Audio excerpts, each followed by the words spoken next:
Ladies and gentlemen, you know what time it is because we've all lived through this week and we know who have passed away this week.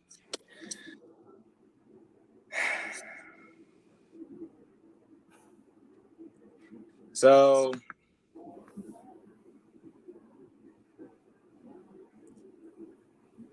uh, I wanna do this right.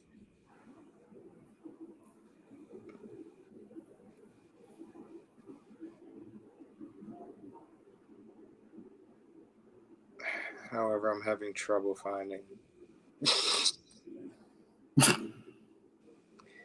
I don't mean to laugh because this is like. Looking to see if you're trying to confirm if it was Casey Jones. Well, I'm trying to. Okay, there we go. There we are. So with that being said, so Christmas, we lost Casey Jones, who is a not only a Hall of Famer, of course, but he won 11 of the 12 NBA championships in Boston. 8 as a player, 1 as an assistant coach, and 2 as a head coach. He's tied for the third most NBA championships in a career and is one of 3 NBA players with an 8-0 record in the finals. So, yeah. With that being said, he's the only black coach that isn't Bill Russell to win multiple NBA championships as well. With that being said, we are going to do a moment of silence for Casey Jones.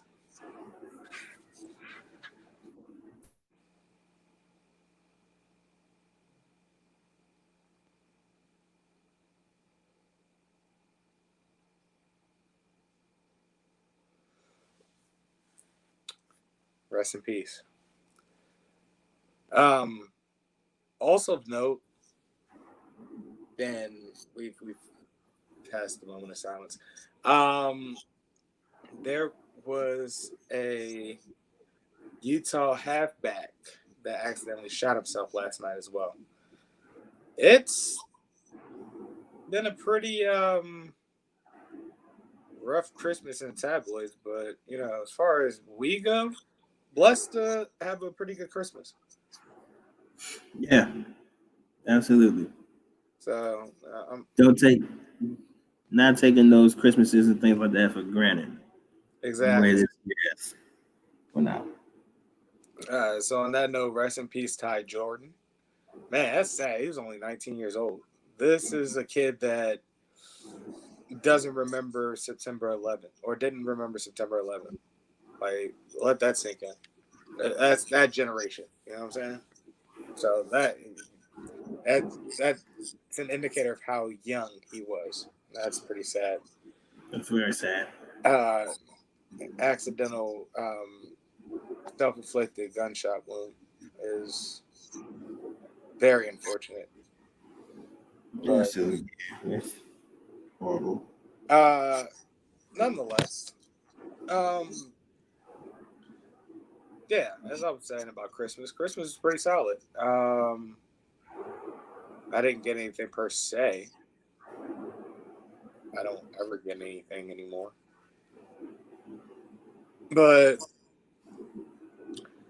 I got my nieces this like tent, and Uh-huh. for the past like 12 to 14 hours, minus the 8 that they slept, they've been living in it. So let's say that I was coerced into buying a pretty good gift. Um, Hey. everything that they got or they wanted, they got essentially. Like, so it seems like there wasn't any of those present openings where they're like, oh, you know what I'm saying? Like how we used to get, like we open presents, be closing shit. We just be like, I didn't want this. More fat farm clothing, wonderful.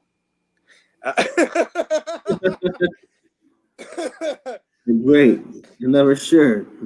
Where are the toys? Exactly, but everything that they like came into the house to see already, you know, set up.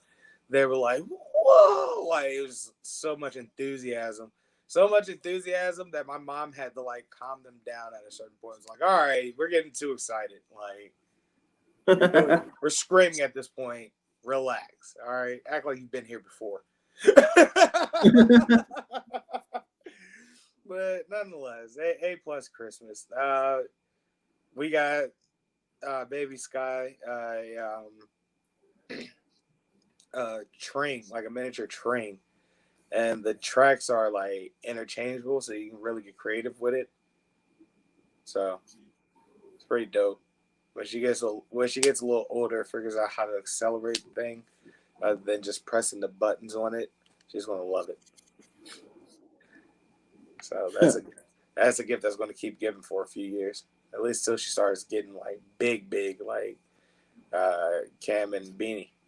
So at any rate, like I said, pre-show dinner was solid, and so yeah, like I was just personally sulky because depression, but I didn't let that get in everybody else's way of, you know, having fun or anything like that. I also tried not to let it get in the way of me having some fun as well. So there's that. But nonetheless, it was a good Christmas, I guess. I had something clever to say before I kicked off, but nah, I got nothing.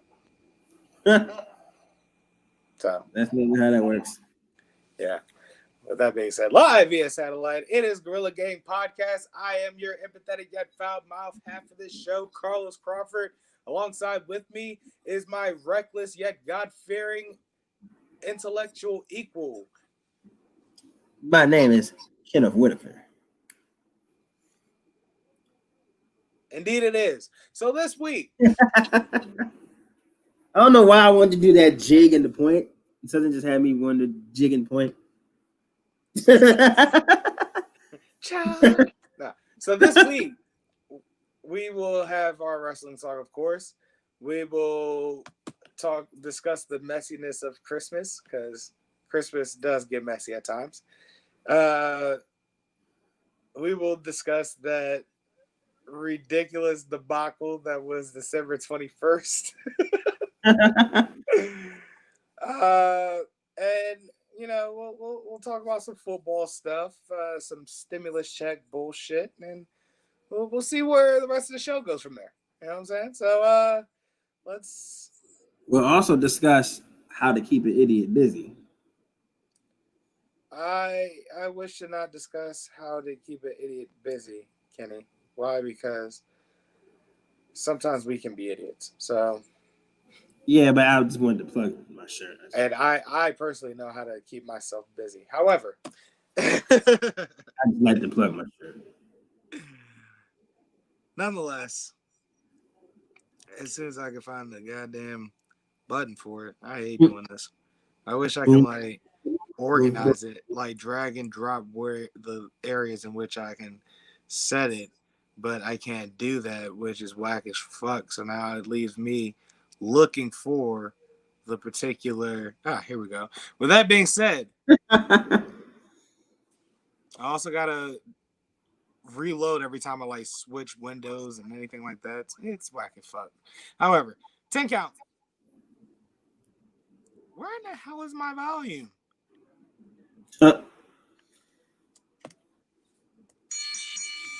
10 count, sponsored by Schleart.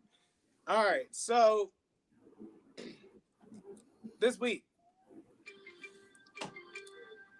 Also, ESPN, I guess. I don't know. Somebody ESPN went off. Well, they would give me a notification of a bowl game. That's all. So, number one, as I predicted, Big E is now Intercontinental Champion, beating Sami Zayn in the pre-taping for last night's SmackDown in a lumberjack match. The force is strong with this one. I'm so proud Indeed of it you. is. I predicted this at the beginning of the evening that Big E was going to be Intercontinental Champ by night's end. And here we are, Big E champion by night's end. So, yeah. You also did work on that It boy. goes to show you, apparently, I do know a thing or two about wrestling and wrestling politics.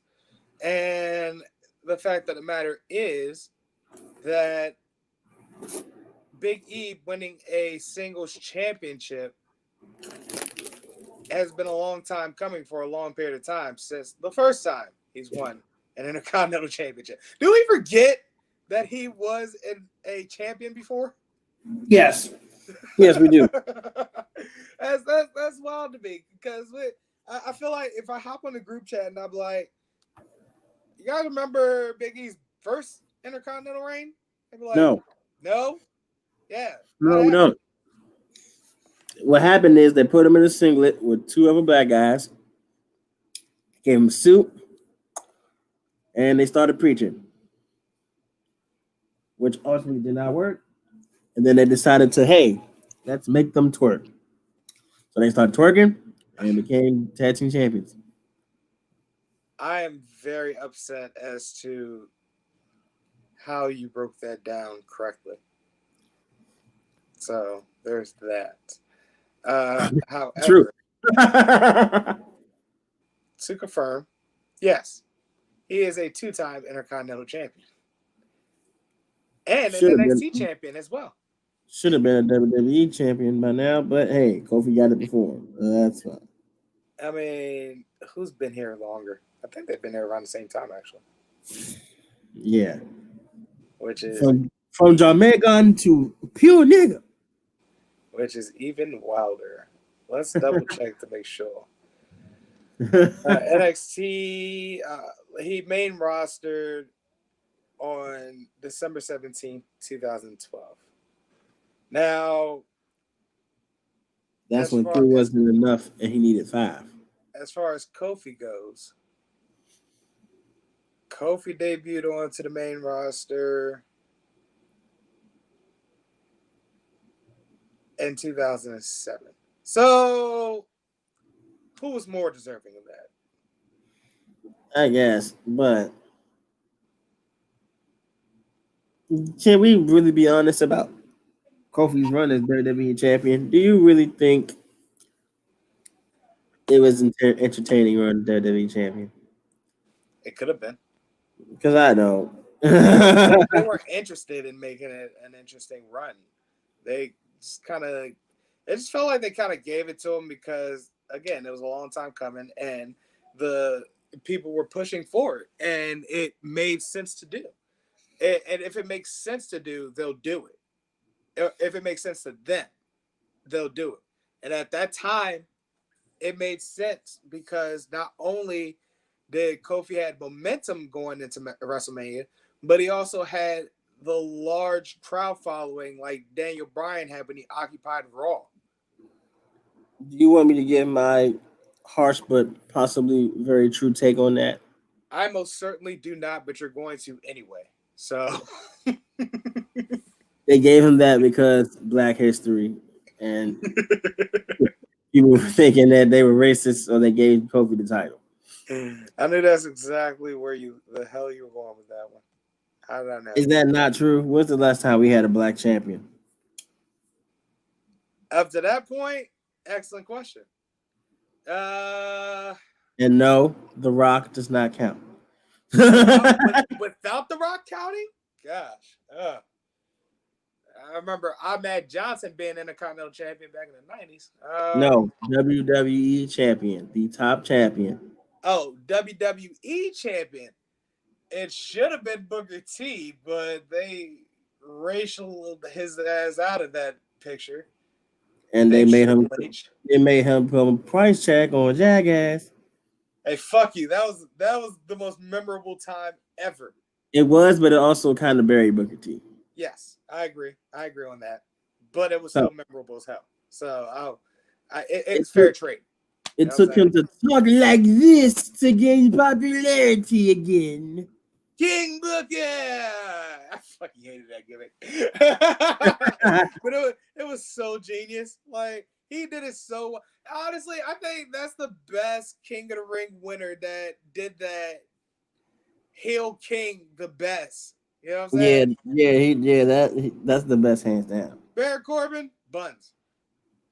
I Why can't did even you remember why did you any bring him other. up? Owen Hart was probably second best. Yeah. But that's because Owen Hart used King that as Barrett. momentum. King Huh? Barrett was all right. Oh, go to hell. King Barrett was all right. I hated Wade Barrett as a wrestler. I love Wade Barrett as a commentator, though. I'm afraid I've got some bad news. However, I did also enjoy that period. Bad News Barrett was the shit. Oh, man, that was fun.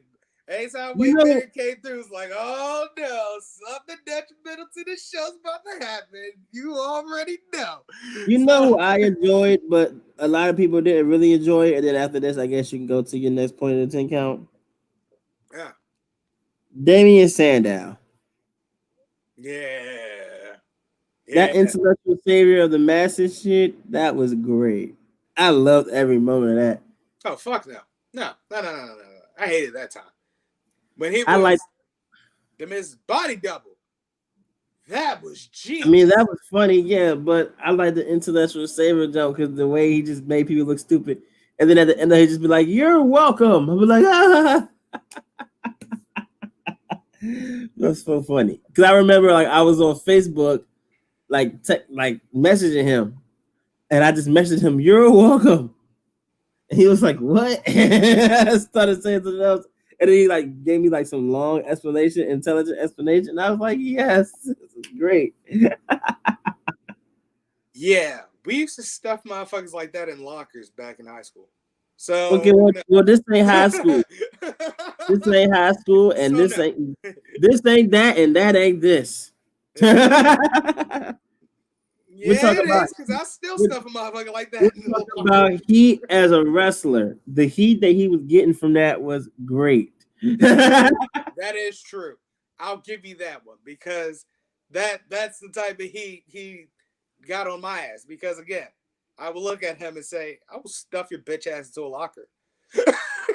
All right. So yeah, I guess that's what made it great, because he did his job, and I enjoyed it very much so. I just enjoy heels. Because you're a heel at heart. That's why. Like, if I was a wrestler, I would want to be more of the Triple H approach. Like, always playing heel, come back as a face for like 5 seconds, then go back as a heel. I'd be an anti-hero. I want motherfuckers to boo me. I'd definitely be blurring the lines. Like, here, my thing would be, I do things for my own personal agenda. Half the time, my personal agenda resides with good. However, I complete these agendas in questionable tactics on occasion as well. So I can be completely unpredictable, and just know that my character is going to pan out the good guy at the end. You're going to end up loving him more. He's just going to be a bit of a dick as well. Indeed. That's how I've like shaped my character over the years. So, like, my thing is, I'm a smartass, and my smartassness completely ties it to my gimmick. So, think of a wrestling Sterling Archer.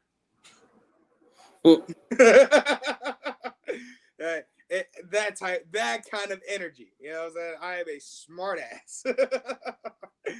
Like people claim that they'll beat me, and my question to them be how. And once they try to explain to me, I just cut them off by just saying no, no. Because here's how I beat that. Here's how I beat that. Here's how I beat that.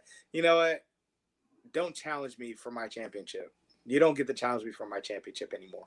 And like it'd be a whole running gag. As long as I'm champion, that person doesn't get to challenge me. That piss somebody off. Unless I feel like challenging them. That would definitely piss somebody off. See what exactly. Like, God damn it.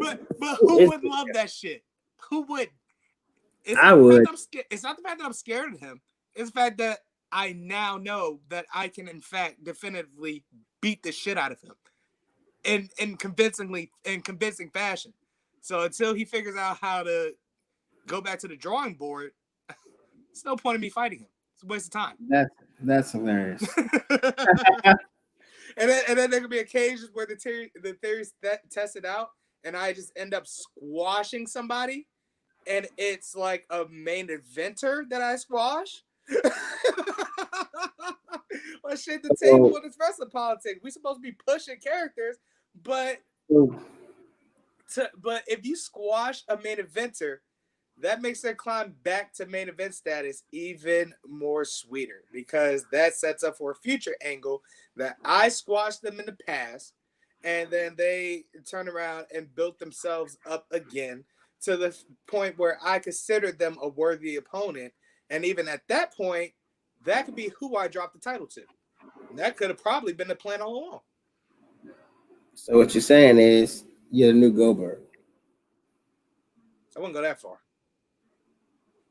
I'm essentially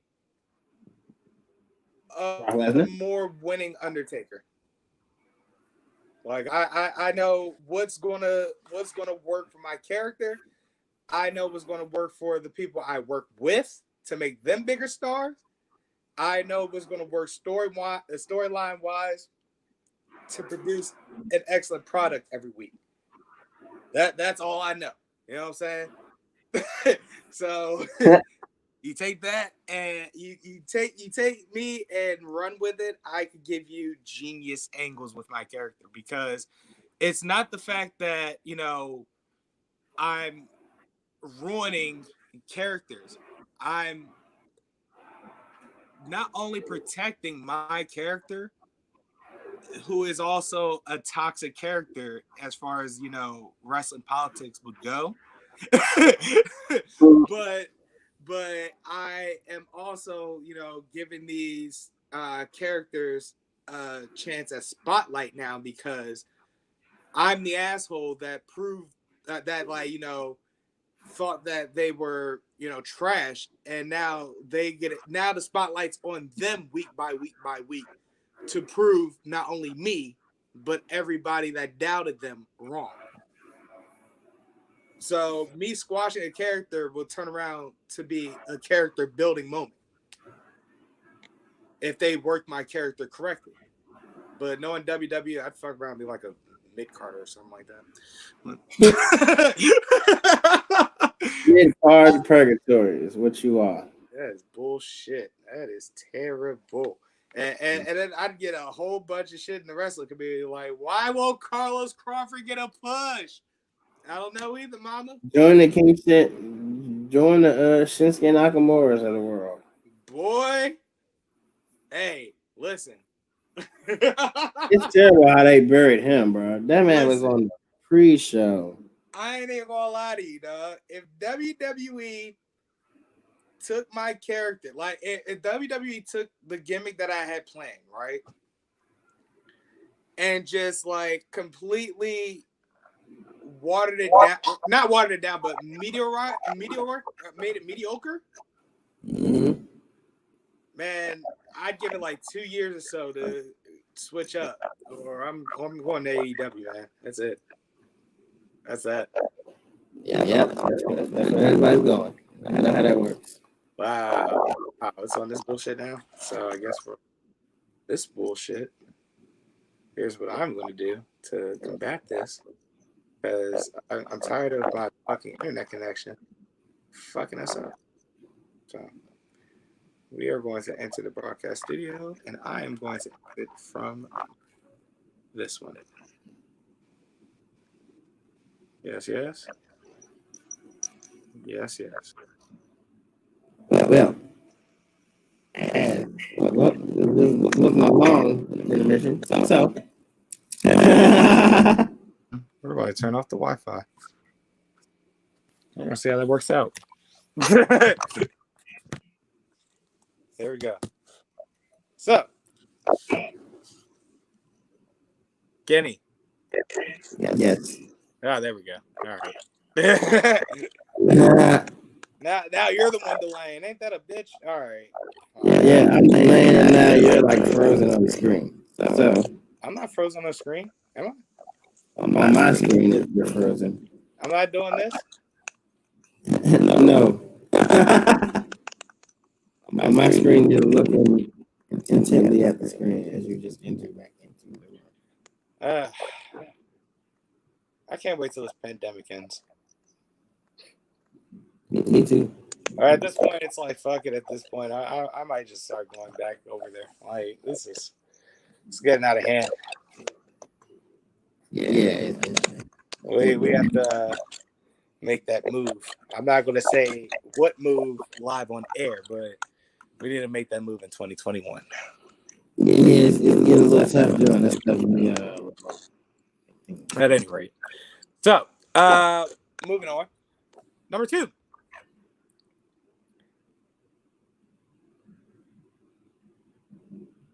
Playboi Carti's album dropped last week. All right. Now, in the process, and you're back. Hallelujah. You said what? I said, and you're back. Hallelujah. Oh, I'm back. I'm back.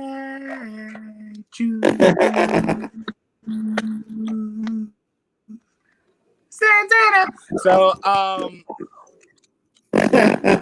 as I'm saying, Playboi Carti dropped an album on Christmas or whatever. And in the midst of this, well, everybody was talking about how flames it is. We all know that Playboi Carti is in flames because we know what type of hip hop that I'm personally into. And that ain't it. So, the drama came in on Twitter when Iggy Azalea was like, I don't know what she was tweeting about. It was about Playboi Carti. Like,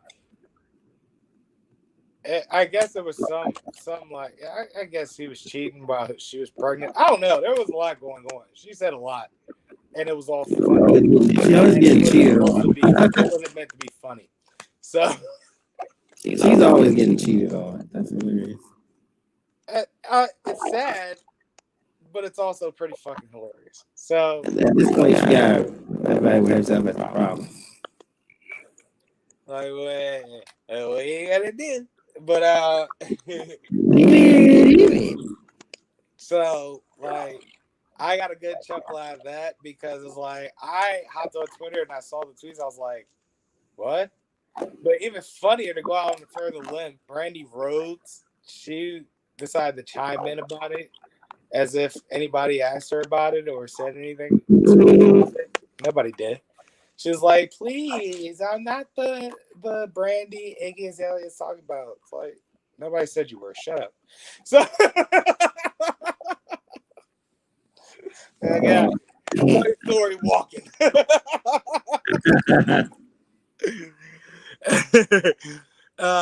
However, on the flip side of Christmas albums dropping, West Side Gun dropped his very first album on streaming devices, Flag God.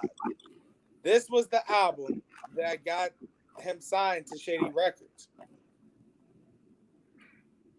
I've yet to listen to it. I plan on listening to it after the show. So, continuing on. You watching Christmas basketball games, Kenny? I watched a little bit of that Pelicans game. No, Pelicans. Somebody. I watched some of that Bucks Warriors game and I was like, ski whoa, they're getting their ass Right. I don't think It was Pelicans. It was Pelicans. I watched a little bit of that. I turned that Bucks game off. Yeah, no.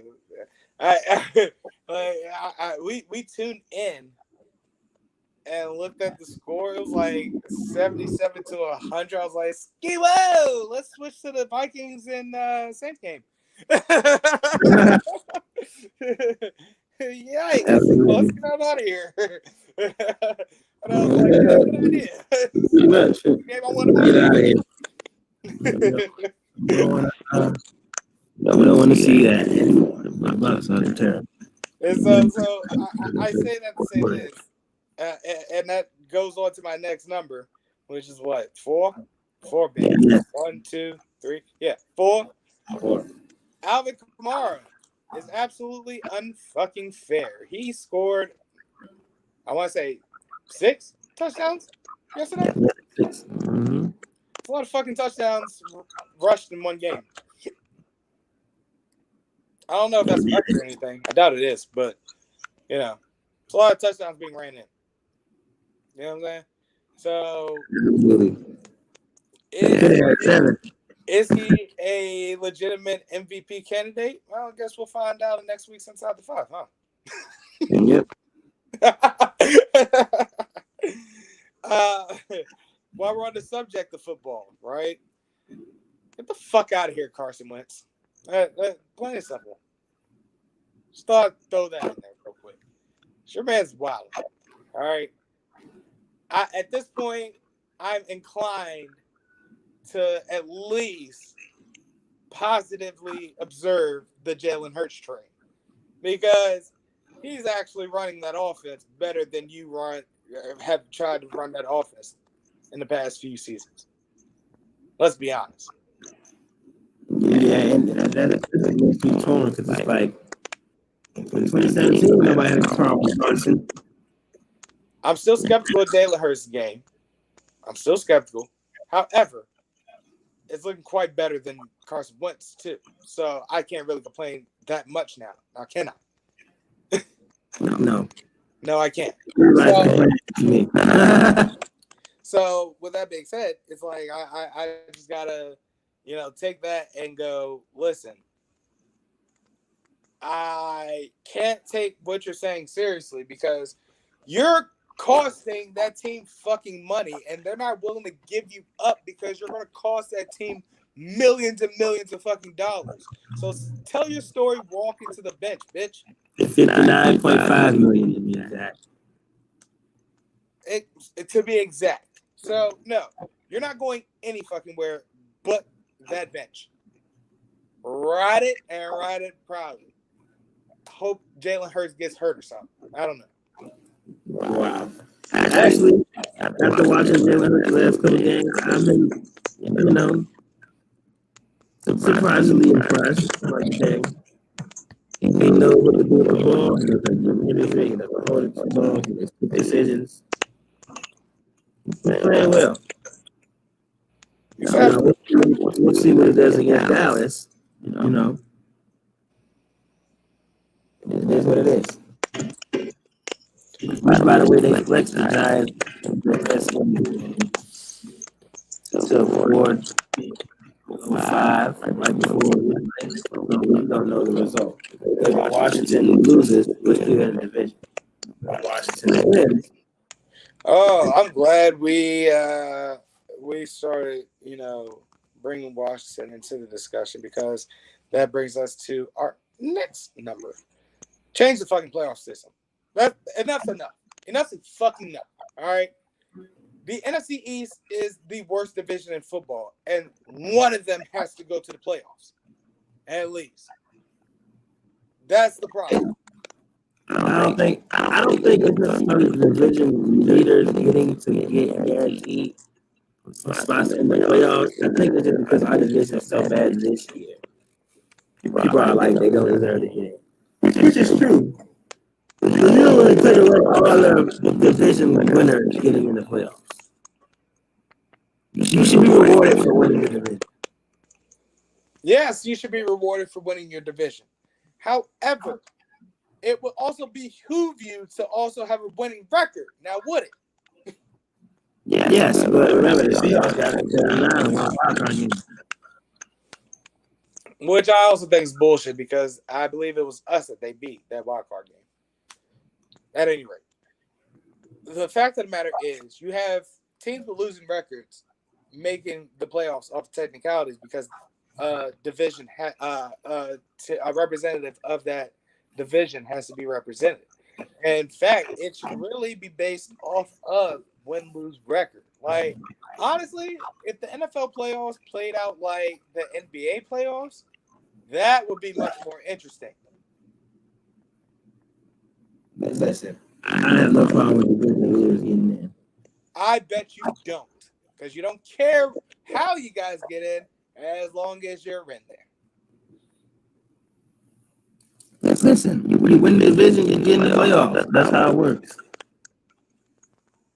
I'm sorry. Okay, but are you winning the division or are you just not losing the division? We're not losing that right now, but we also won it the last couple seasons. So compelling. Absolutely compelling. Yeah, it's that time. It's that time. We have won it the last couple seasons. 36 minutes into the goddamn show, Kenny. It is already that time. That's how it works. No, because for real, it should be about the record. You know what I'm saying? And if you don't have they're not over 500. So what you want to be division leader in the playoffs unless they have less than 6 wins? I don't want it to be by division anymore. I want it to be by conference overall. No. Let's start there. Right? No. Oh, absolutely. Because I'm willing to sacrifice never getting into the playoffs ever again, knowing my Falcons, in order for this to be a successful premise. And trust you me, if this premise is successful, Atlanta will never make it to the playoffs ever again, probably. Division leaders get the playoffs. Division leaders? No, Kenny. No. Division leaders get the playoffs, and everybody else is playing. And that's why that shit would be flawed to shit. That's why you would have 4 and 12 teams making it to the goddamn playoffs. That's what we're trying to eliminate here, Kenny. You want your Eagles to make it so damn bad that you want to sketch and skew the shit out of the playoff system that they make it. That's the problem. I don't like it. I don't like it one bit. So now at this point, I can't take your theory seriously. No. I don't want the Eagles to make the playoffs. I want the Eagles to get drafted. I don't want to eliminate division leaders having the right to get into the playoffs because this may be a one-time anomaly. Like this may happen. What if other division leaders like 9-7 or 10-6 or 7-5? Now they can't get in. Depending on the circumstance. All the division leaders 8-8, and the rest of the division was bad, but they just having to win 8 games. Then what is that division doing in the fucking playoffs, Kenny? See what I mean? The division leader, every division should have a chance for their team to be represented. No, the fuck they shouldn't at this point. Because they're obviously weak link ass divisions. Like that you're literally trying to downplay the fact that there are teams that suck that just so happen to all reside in the same division, and one of those teams have to, on a technicality, make it to the playoffs, in which I'm trying to completely eliminate because that shouldn't be the case. We shouldn't be making the playoffs off technicalities, Kenny. That's the point. You're killing. You're breaking my balls here. You are absolutely shattering my balls right now.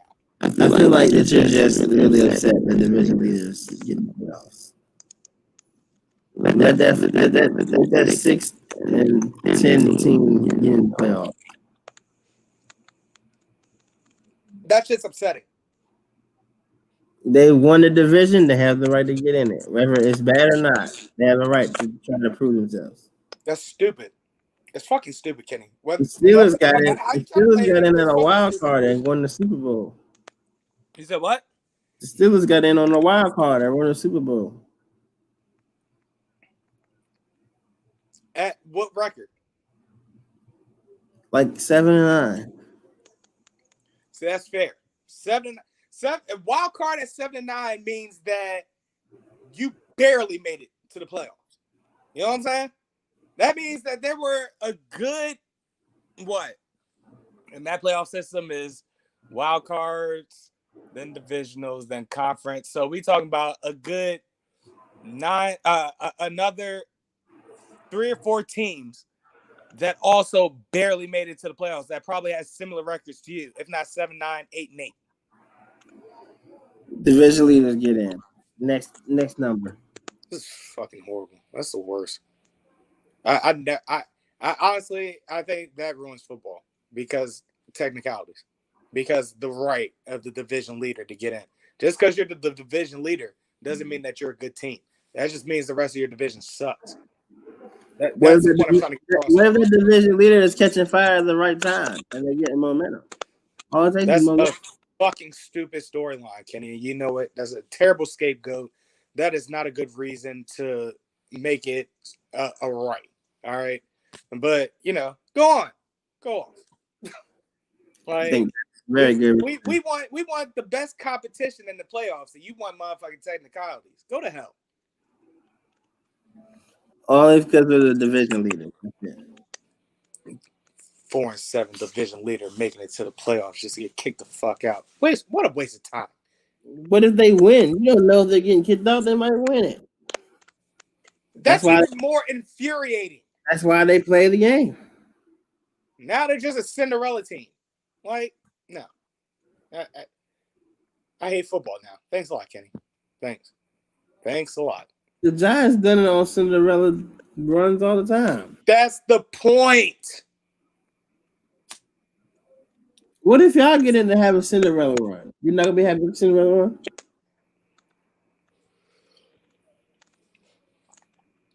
Granted, is how I became a fan. Nowadays, I wouldn't be proud of it because I've grown tired of the system.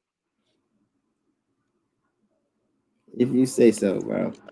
If you say so. When I was like 8 or 9, this wasn't the playoff system wasn't a big deal. I was just getting into football. If you say so, bro. Division leaders get in. Next number. Where we at? 6, 7. No, I don't know where we are. At 6. I think we're at 6. No, we're pretty much almost done. We're at 7. Okay, cool. However, division leaders. Veering back to basketball for a moment, I've come to the conclusion that James Harden is the issue. Mm-hmm. Because I said I don't want him. Because my thing is this, right?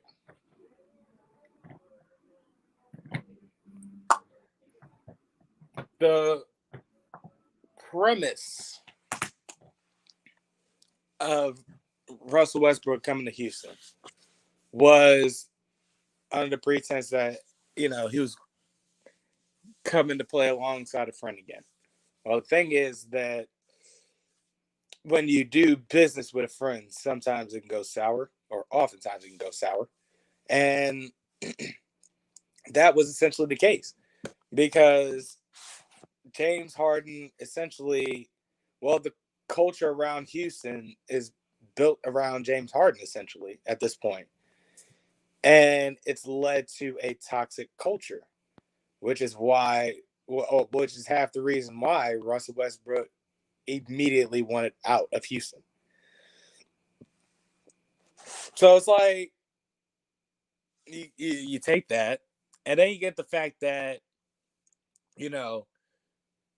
you're hearing about these teams dealing to get him, but you're not hearing about any complete deals. And it's like probably by the end of this episode, we'll get a finalized ESPN, notification that James Harden signed with like the Pistons or some shit. But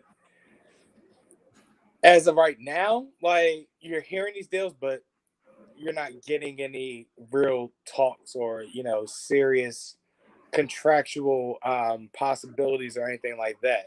They're just asking about them. So it seems. The last thing I saw is that Harden's playing. He's playing?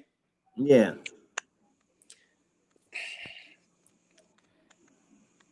Yeah, but at this point, why? I got a better why of who's Like the playing. relationship there in Houston is sour between I have Harden and Houston. I have a better why of a player coming back to play for no reason. You want to know that, Wilson? I'll bite. His name's Deshaun Jackson. Why is he playing? Why? For what? You missed the whole season. Why is he playing? Again, why they activate him and taking snaps away from a younger receiver? Doesn't make sense. And they're not going to keep him. They're going to cut him next year. And if they do keep him, it's stupid because he can't stay healthy. So at that point, it's no point of even. Hey man, you can ask a lot of questions about your organizations, and you'll probably never get an answer for it. So I stopped asking questions about my Falcons and just come to terms that this is the standard that we produce. Absolutely terrible. I'm gonna get to a point where I'm just gonna stop watching professional football altogether. Like we're about to get to that point. Either that or I just start rooting for every team. Like I'm a fan of every team. So no matter who wins or who loses, I won. Well, You know what I'm saying? That's the confidence boost I need. you always can be an Eagles fan. We do have a Super Bowl. So maybe I'll never watch professional football ever again. That seems like the more You be a Raiders fan. more reasonable. Maybe I should be a Raiders fan. No. They got a couple Super Bowls. For all that, Well, I'm not then- going to be a Patriots fan. It's like They're in Vegas now. No, you should not be a Patriots fan. exactly. So it's like I don't want to jump on bandwagons. That's honestly the reason why I haven't jumped ship from Miami Dolphins? Fuck no, you crazy? That's why I haven't jumped ship from Atlanta because like I'm stuck. I'm stuck here because bandwagoning, I personally frown upon it, and it'd be hypocritical of me to bandwagon. You should have just went to Minnesota. Should have just stuck with Minnesota. Probably, but where are they at now? If we're being honest, probably should. They were just in the NFC Championship game 4 years ago. If we're being honest, I probably should have stuck with Green Bay because they've won another Super Bowl since I've become a Falcons fan, and they're actually still good. So, I mean, it's not too late. You idolize. it's too late because I've been very boisterous about my Falcons fandom over the years, and 2017 solidified it for me because it was the ultimate embarrassment, and no one will ever in their natural born lives, as long as they know who the fuck Carlos Crawford is, forget it. I would just change and just at go this through point. it. If you know who I am, the Atlanta Falcons is synonymous with me and blowing a 25-point lead. If I were you, I would just go back to the Green Bay Packers and just deal with that bandwagon for 10 years. But then after 10 years, they can't call you bandwagon anymore. I'm not willing to deal with that because, again, very outspoken, willing to fight you. So, no. So that's what we call humbling. So, I spent 10 years humbling people? No. You spent 10 years being humbled? Yes. No. Don't want that either. Fine. Because I've spent the last 20 being humbled. So, What about it? Well, at least you'll have championships to fall back on after you've been humbled. You can brag about Vince Lombardi. You can brag about Aaron Rodgers. You can brag about Brett Favre, Bob Starr, Oh, you're not understanding. Sterling Sharp. Kenny. I was a Falcons fan. I think the only thing more humbling than being a Falcons fan is being a Browns fan.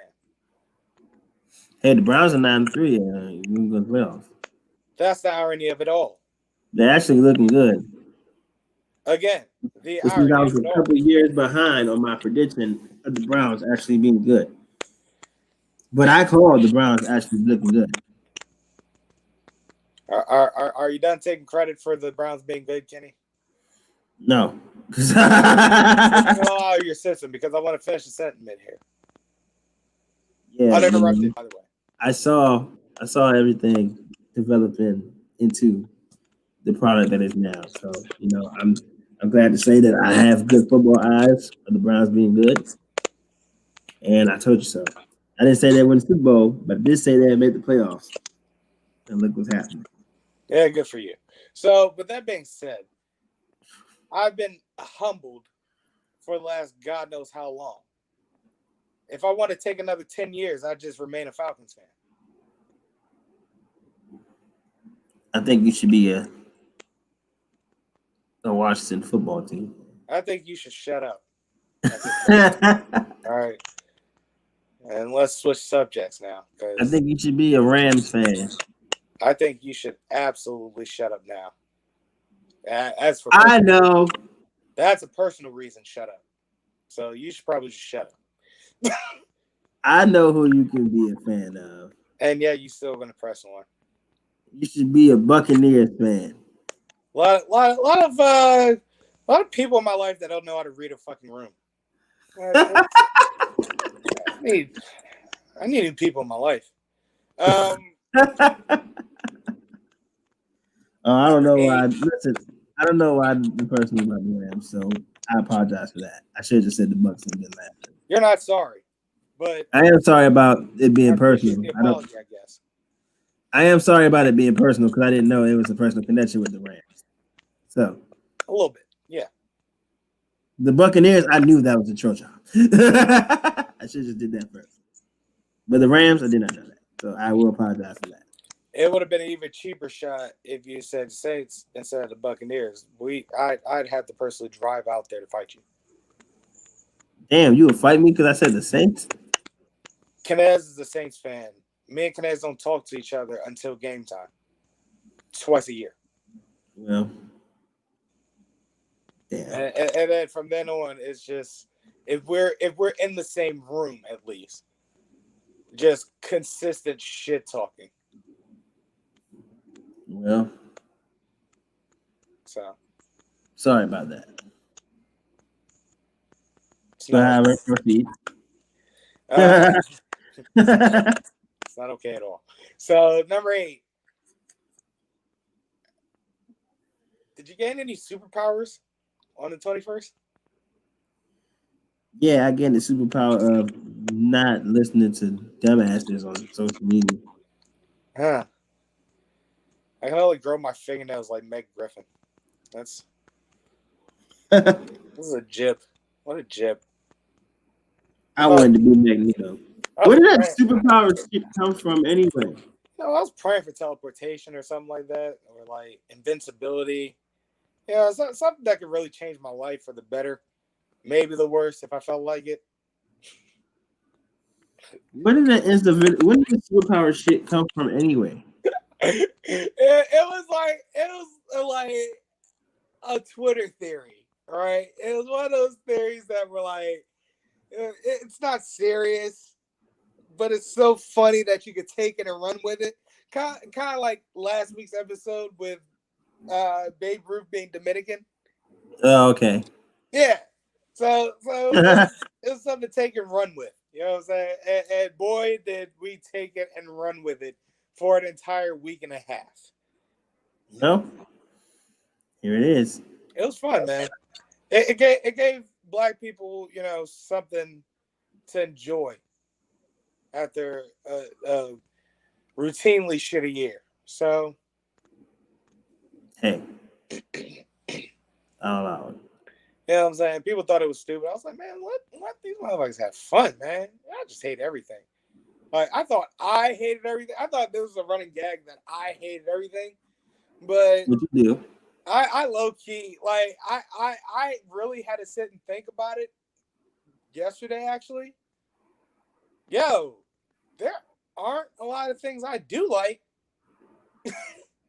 Now that I think about it, it's like the things that I do like, I'm vehemently, like, I'm willing to die on hills for them because I like few things. So I like things intensely. You know what I'm saying? So, so it's like I thought about. I was like, there aren't a lot of things that I do like and or enjoy. Now that I think about it, it's like it's probably a concern that I'm gonna have to deal with sometime down the road, very soon. But as of right now, we're gonna make jokes out of it. So, Works so, for me. so I don't like roughly anything. So that's the running gag. Nah, this there's some motherfuckers out there that just hates everything for they just hate motherfuckers being happy. Yeah, that's wow. You know what I'm saying? All right, I could be happy for others. You know what I'm saying? It even when I'm not happy with myself. But there are people that want to be crabs in a bucket, and that shit I don't like. Right. You know what I'm That's saying? ridiculous. I hate that shit a lot. So, like, I think people like that are like absolute dorks. At any rate, Yeah. number 9, $600, huh? Lord have mercy. 600 motherfucking dollars. 6 motherfucking months. We wanted this man Trump out so long. He gave us 2,000. 6 motherfucking months. These motherfuckers deliberated as to how much American citizens should receive out of this stimulus allocation that they have received. Trillions of dollars that we're talking about. And I actually read up on what they're allocating these funds on. And the first whammy, right, is the fact that they're not allocating a great deal of it on the American citizens who are fucked up during this pandemic after a holiday, might I add, that is, the ultimate influence to keep this economy running so that it doesn't stop dead in its tracks and fuck up this country. Because that's how this country can possibly fuck up economically. They sat and deliberated about it for a good 6 months or so. And these motherfuckers were getting paid $180,000 or so to, you know,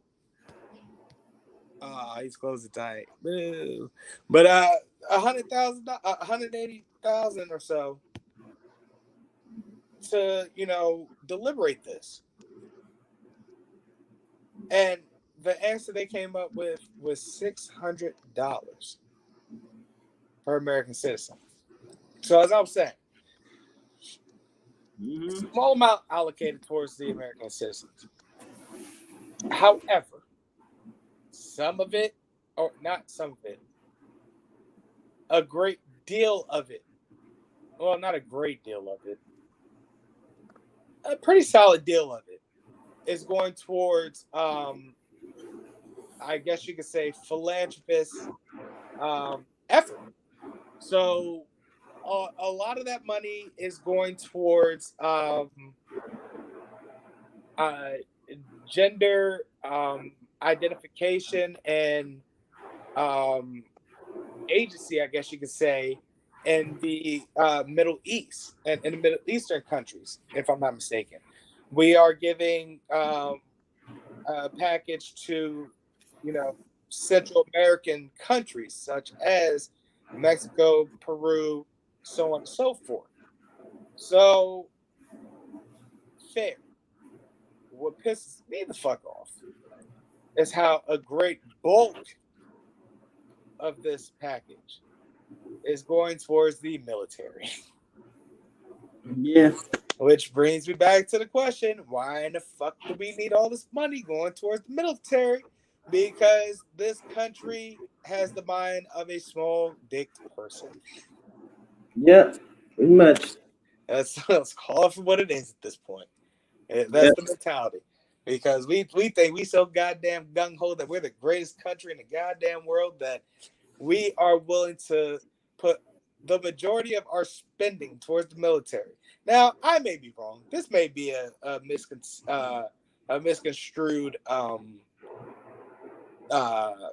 reading that I read, but you know, the main point that we're getting here is that a majority of it is going towards the military, and it doesn't.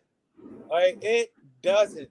The thing is that we live in a country that wants to be the moderators of everybody's conflicts. Not all the moderators of everybody's conflicts. It's under interest that we get their resources from them, that we're the moderators of their conflicts. And honestly, we should be saying the fuck out of people's businesses. Resources be damned.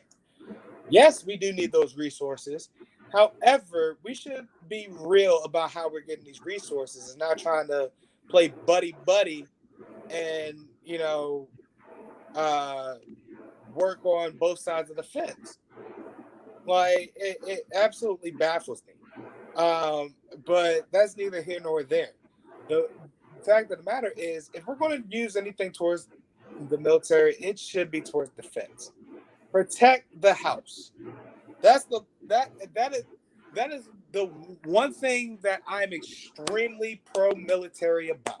And we all know that I'm not a very pro-military person, even though I have not only friends but family members that are either in the military or veterans. My point is, I'm very pro-military when it comes to defense. Why? Because that's what should be important, protecting this country, protecting American soil, making sure that nobody from other countries is going to come fuck with us. Correct. Not going to meddle in other people's shit or going to fuck with other countries. You know what I'm saying? That is not what we should be doing. If anything, we should be working relationships with these countries. But again, we are trying to run things like a shrewd businessman, because a shrewd businessman has run the country for the past 4 years. Then not only that, 8 year for the last 8 years before that, you had a black dude just essentially running the play of the American playbook that the presidents prior to them have used in the last 20 years before that. So it's a culture, you know what I'm saying, Correct. that needs to be changed. Correct. But it won't be. That's it. And Not to burst your bubble or rain on your parade. no, that's the cold hard truth. Like, my dad said the same thing earlier before we started recording. Man, you can come up with 1,000,001 ways to, completely level everything out.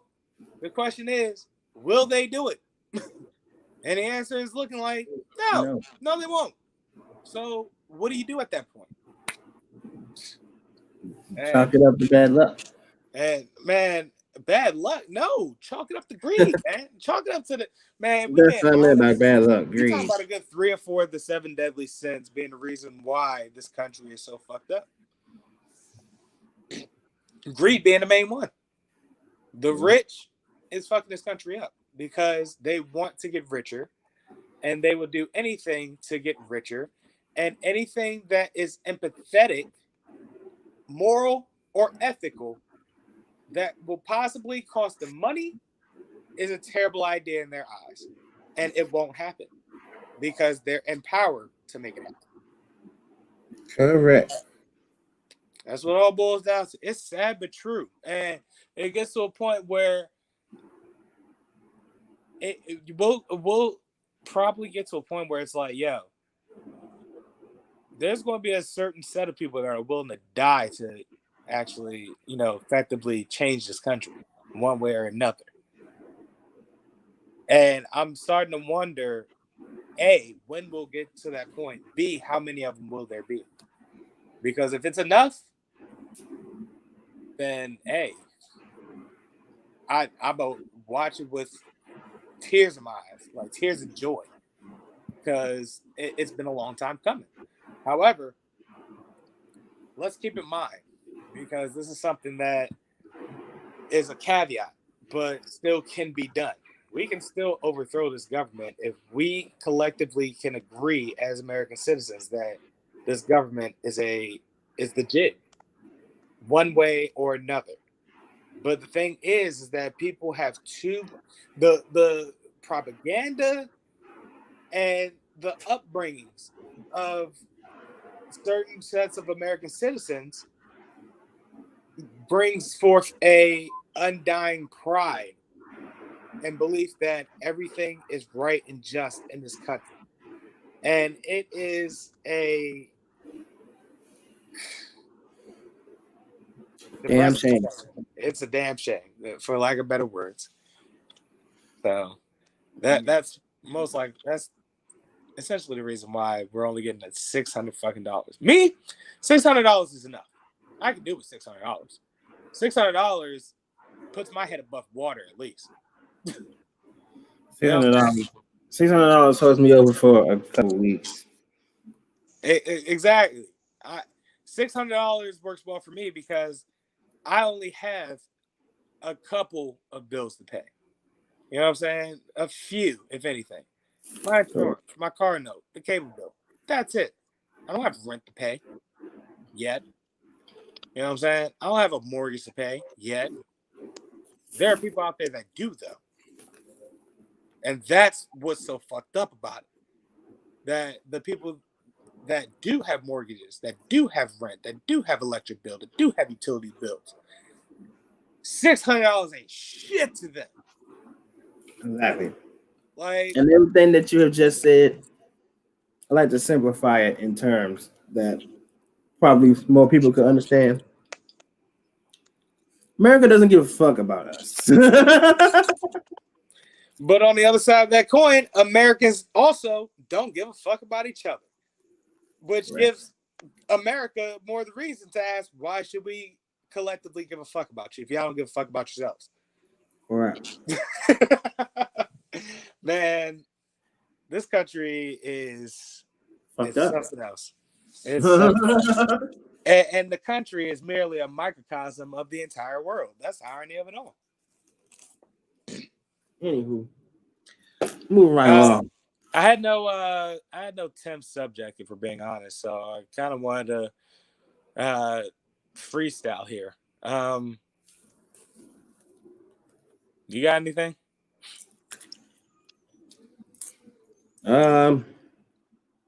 Anything that comes to mind, Kenny. I mean, anything, because trust you me, I can ramble on for another 10 to 15 minutes about anything other than eating ass. That's gross, Kenny. Don't do that. Yeah, that's nasty.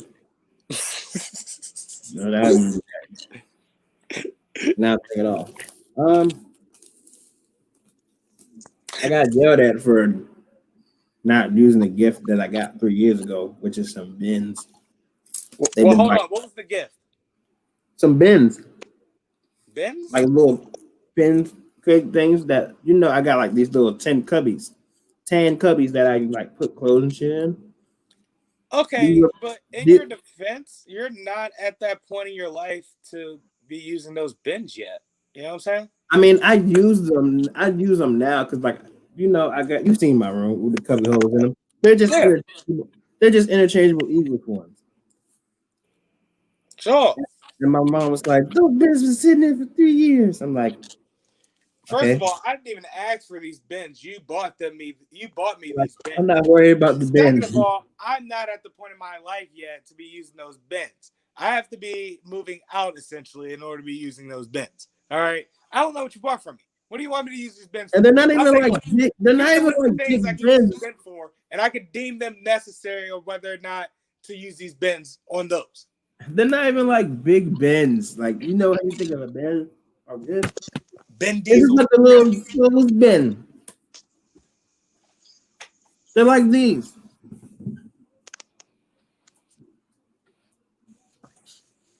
All right. Like what? They're like these. Except they're like Eagles bins. They're not even that big. Like, get off my back, man. Yeah, it's not even like Go find some other crime. like, At that point, go find some other crime. Like, I'm just like, bro. I'm like, Mom, I ain't thinking about those things. Okay, you. you don't get about that mess. I will say this for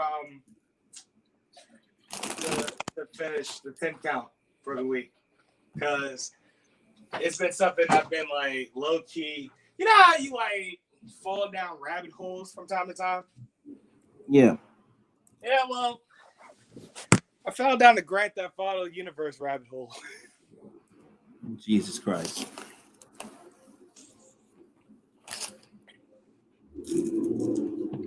And buddy, that rabbit hole runs deep. Mm-hmm. Here's the thing, right?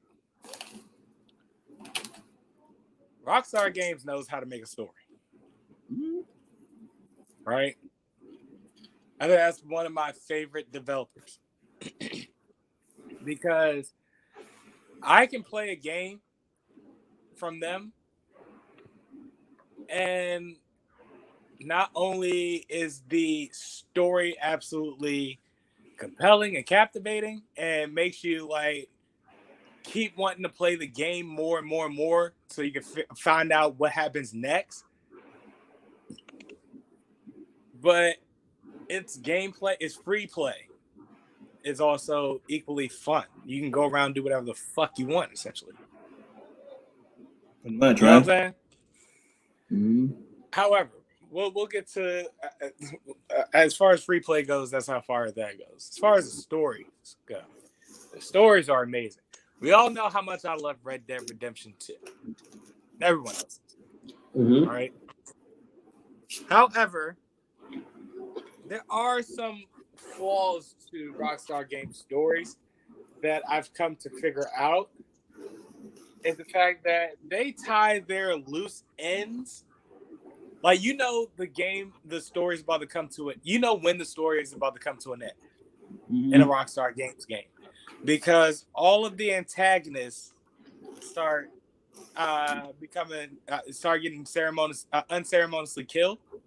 Yeah. Until you get to like the final, like, you know, the main antagonist, essentially. So, like with Red Dead 2,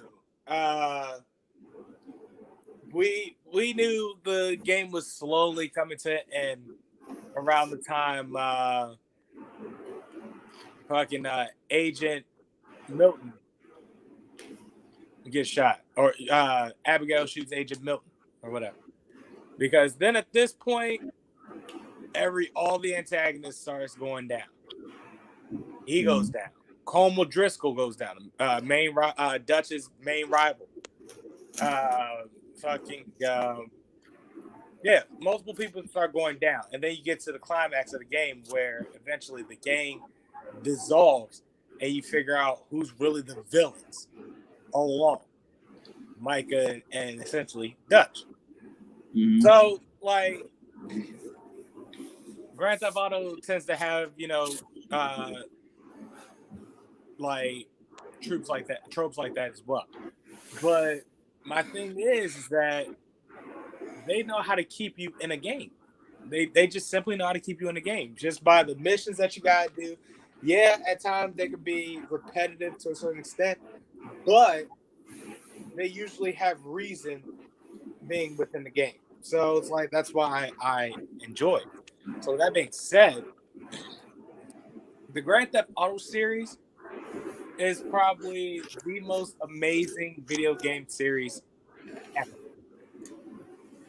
Why? Because it's not only a game you could easily pick up and play without having to like figure out any like real nuances or anything like that, Right. but it's a story that you can also follow as well.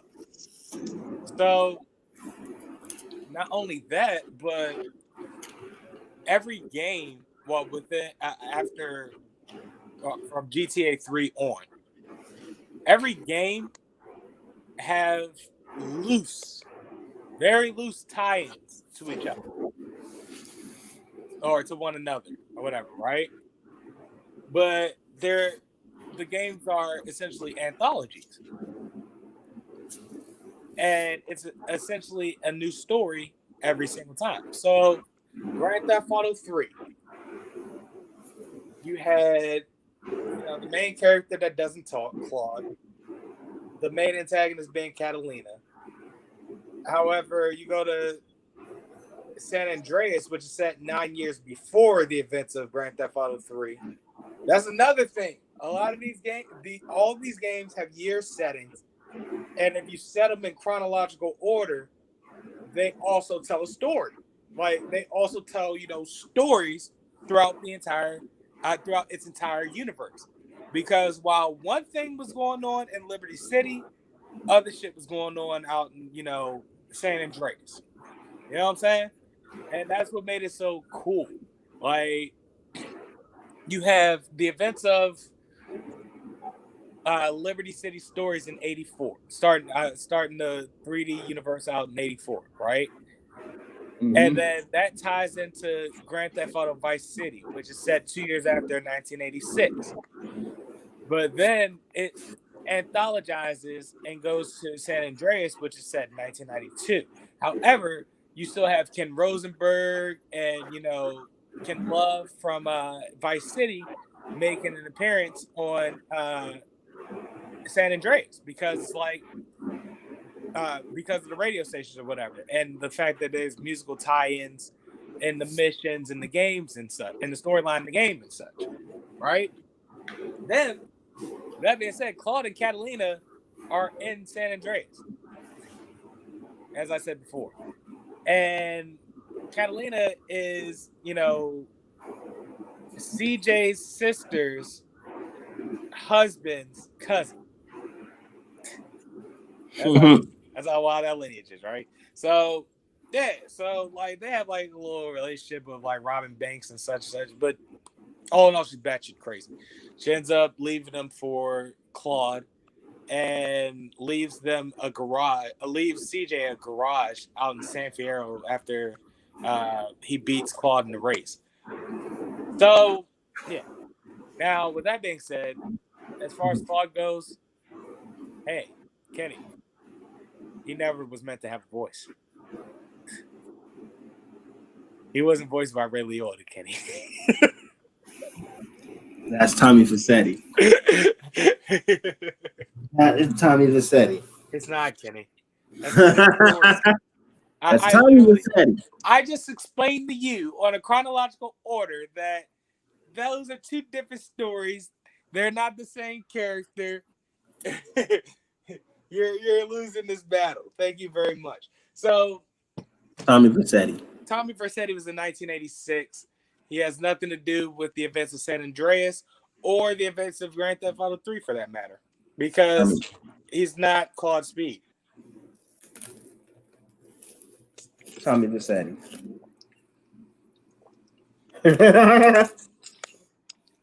And that's why you're full of shit. So, moving along in the universe, after the events of or before the events of Grand Theft Auto 3, you had Liberty City Stories, and that was around 1998, and that focused on Tony Cipriani, and which is at that point a crime boss in the events of Grand Theft Auto 3.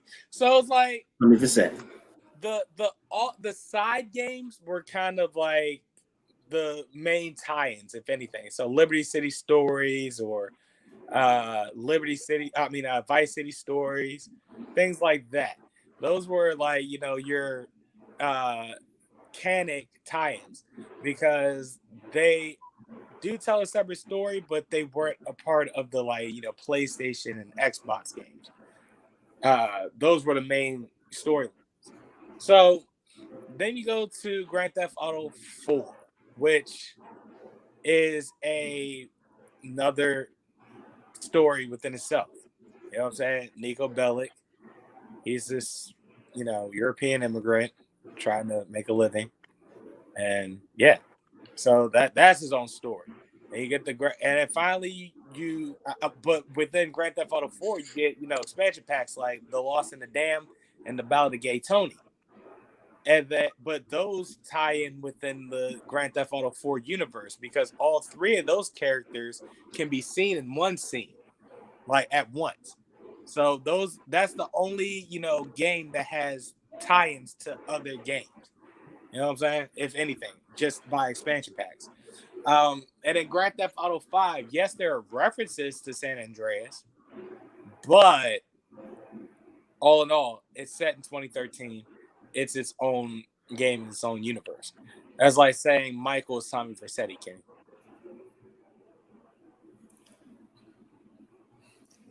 Is Michael DeSanta Claude Speed? Tommy Vercetti. Because he too looks like Tommy Vercetti. Tommy Vercetti. I honestly think it's just the fact that you just like saying Tommy Vercetti. Tommy Vercetti. Yeah. All right. I accept this.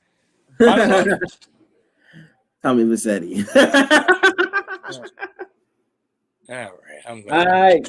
I have a final thought of, I would love to have some potato salad right now. I'm actually really hungry. So I'm just prepared to find something in the kitchen.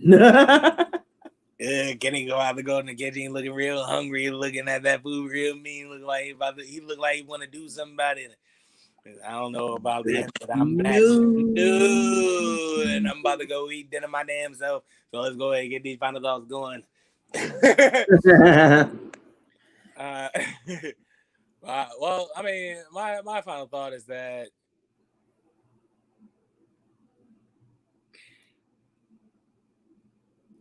all right, yeah.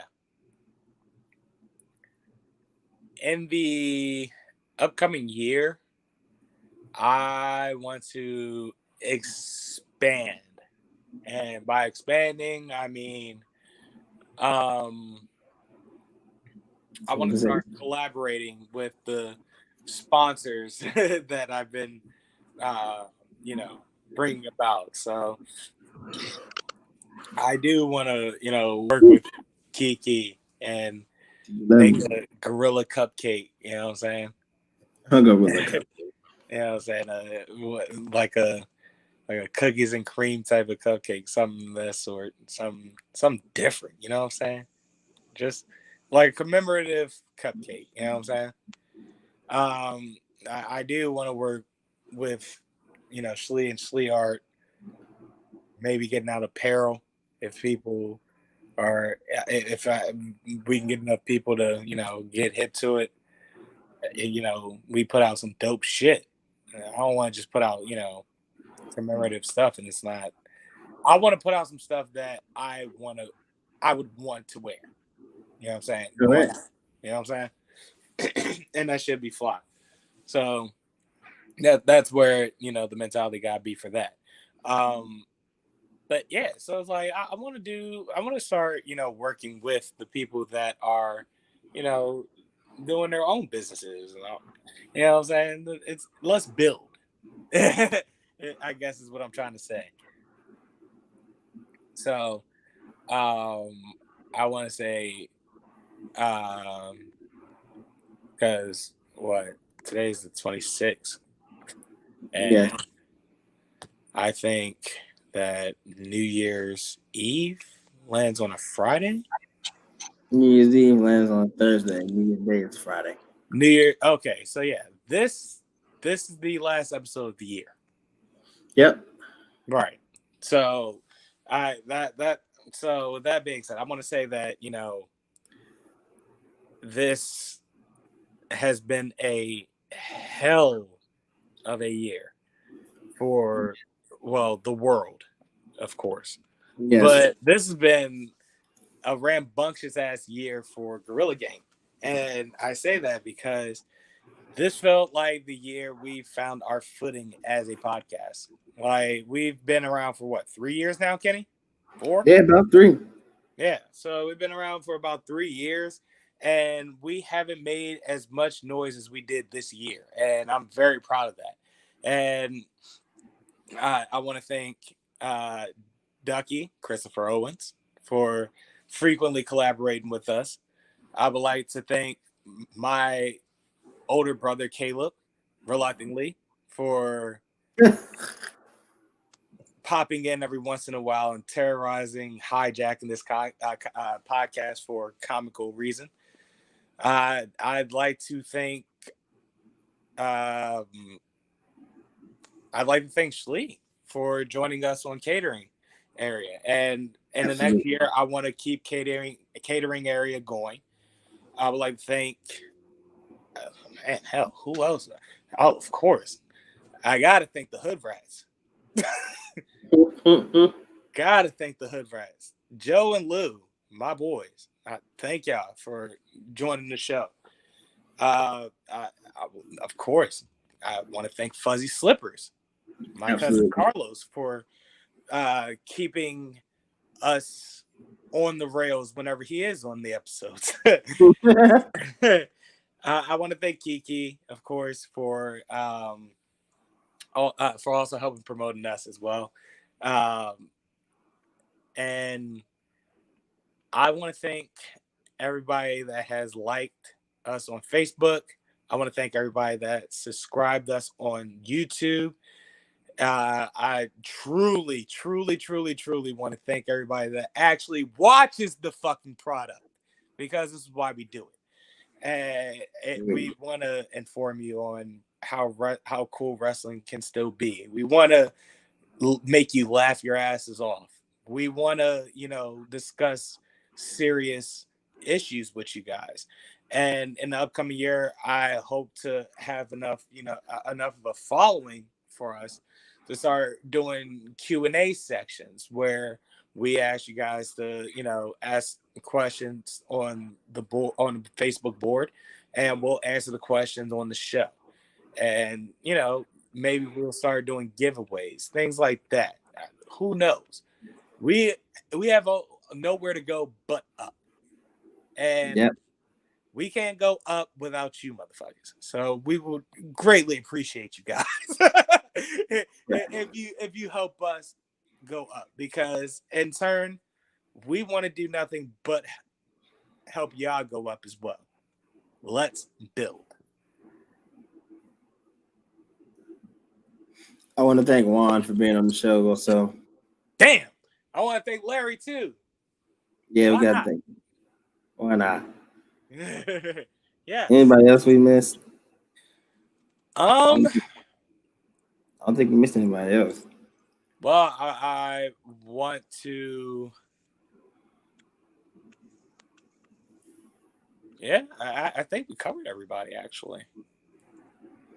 My little cousins for your cousins for joining us that one episode. That was fun. I want to thank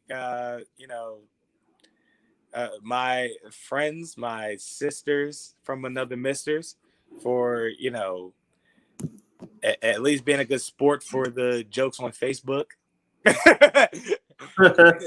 Because they were, in regards to the show. And it's like, they're not only friends of the show, they are essentially family of the show. So I would love for them to, join us in the upcoming year. So one more time, Kenny, bring it on home. For the last time this year, my name is Kenneth Whitaker, aka Henry Solo, the original on the Millennial Falcon. Watch me fly this here ship up the whole galaxy. I don't know. Sometimes I just don't know where I was black. There's 23 seated that shit out. There we go. 24. 25. That's it. And because it's only right, this ship helped kill Han Solo. Oh shit! Here we go again. That's right. Again, Last Black Jedi, you will fall victim to my mind tricks and buy me that PS5 as I get in that wop wop wop.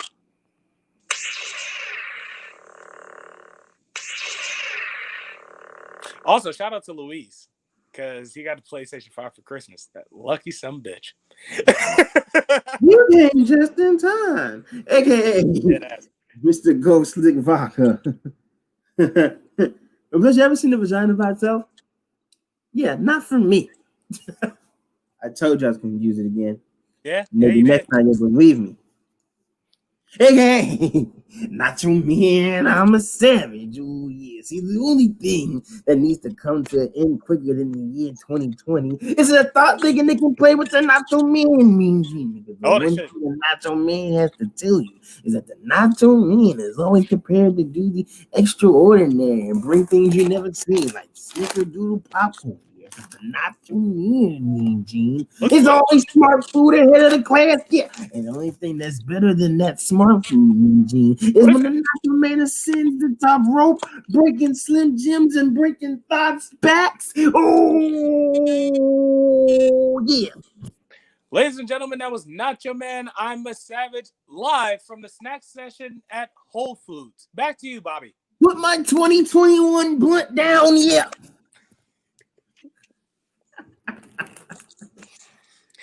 AKA the very sexual, the very tight. Very tight, yes. Austin Powers Faja. Wait, is Faja? Dad is Faja. Oh.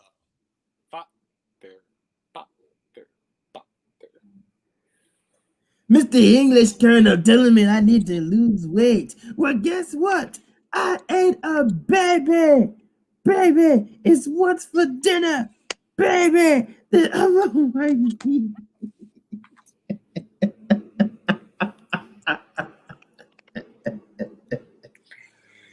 Oh. And because it's the end of the year, and I feel like doing something special for the true genuine fans, aka Lamar L. Jackson. Let's fucking go! We're in a double comeback. It's a QB option. Time out! I gotta take a shit. My stomach's bubbling. Yes, I ate the chili, and I'm going to burn in hell. Haven't you seen my menu? Chili, that's a good one. A glizzy. I ate a fucking glizzy.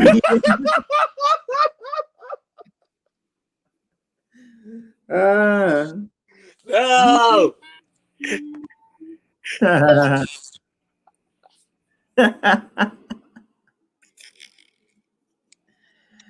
AKA Mr. Kenny Black Man. Oh God, no. Yeah, it's only right that I end the new year on a positive note, because people deserve to get all the credit that I'm going to give you. So bring Roman Reigns, bring Drew McIntyre, bring Big E, Langston. I'm going to call him Langston because I like calling him Langston. And we're going to have ourselves a top pectoral match. And it's going to take place where? As Langston would say, big meaty men slapping meat in your office. In my office. And once I tell Big E Langston to apply the baby oil to Drew's chest, and Drew to apply the baby oil to Roman's chest, and all three of them apply the baby oil to my chest. Yeah. people are gonna see some one and only slipping, sliding, and hang gliding. Only that way that Vincent Kennedy black men can do. And what makes it compute? The piece de resistance, a Johnson and Johnson baby oil on a pro match for the heads. No. 2020.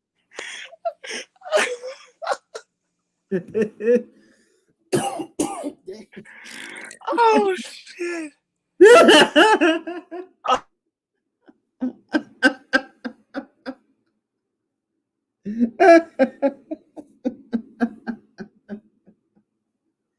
Hey, bro, he dropped his camera.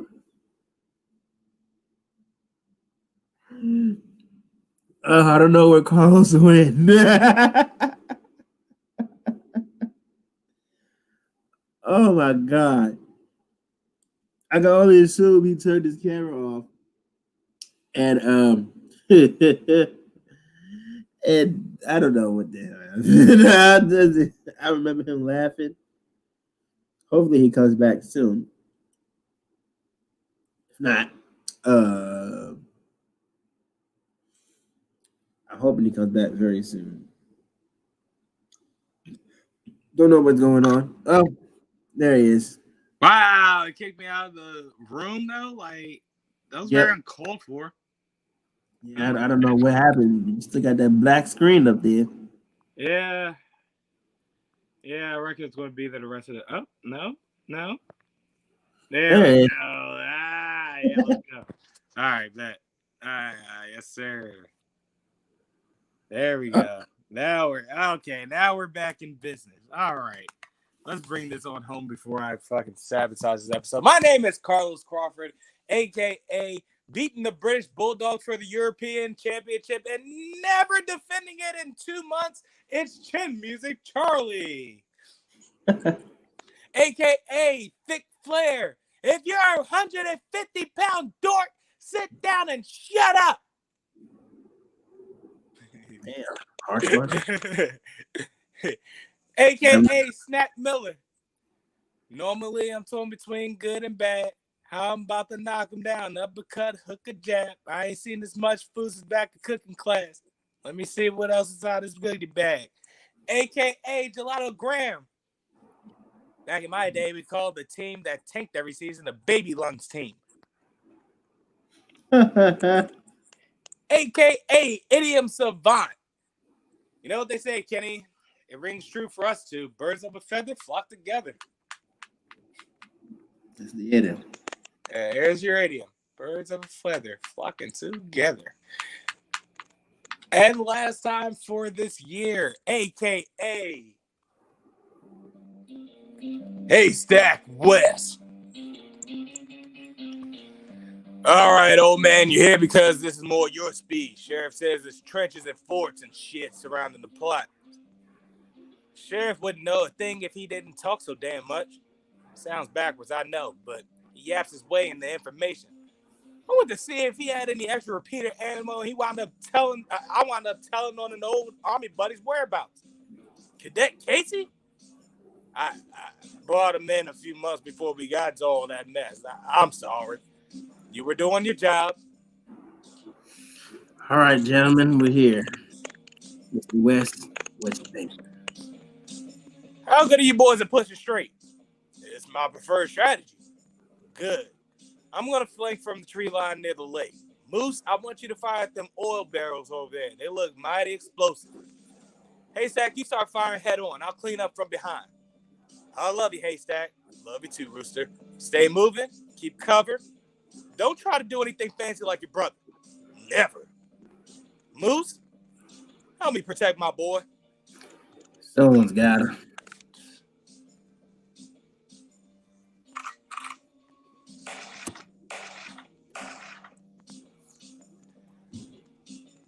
Ah, shit. Get them, boys. Show them who the Winston boys are.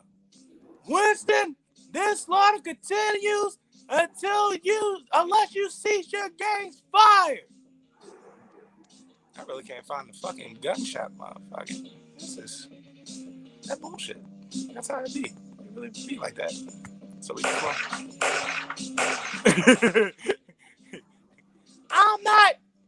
doing shit. Where are my men?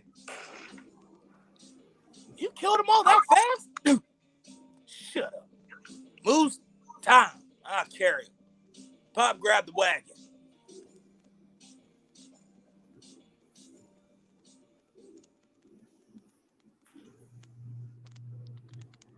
I really gotta figure out these the correct Button. well, not even the buttons, but the correct location of said buttons, because I'm not gonna lie to you. I think it's time we start dropping some of these buttons because we don't even use them. Also, I think that the button that I was looking for has ceased to exist. I think that's what the case is, actually. So I legitimately did not have a button for what I was looking for. Wonderful. Terrific. Yeah, we got to do better in 2021. However, ladies and gentlemen, that was episode 122. Thank you for liking and subscribing to us on YouTube and Facebook. Tell a friend to tell a friend to tell a friend, so we can have more fans, so we can do more stuff for you guys, so we can interact with you guys more, so we can collaborate with you guys more, all of that. Also, we don't want to work anymore. And I know a lot of you don't either. So help us help you. With that being said, we off this. We out. Happy New Year. Happy New Year.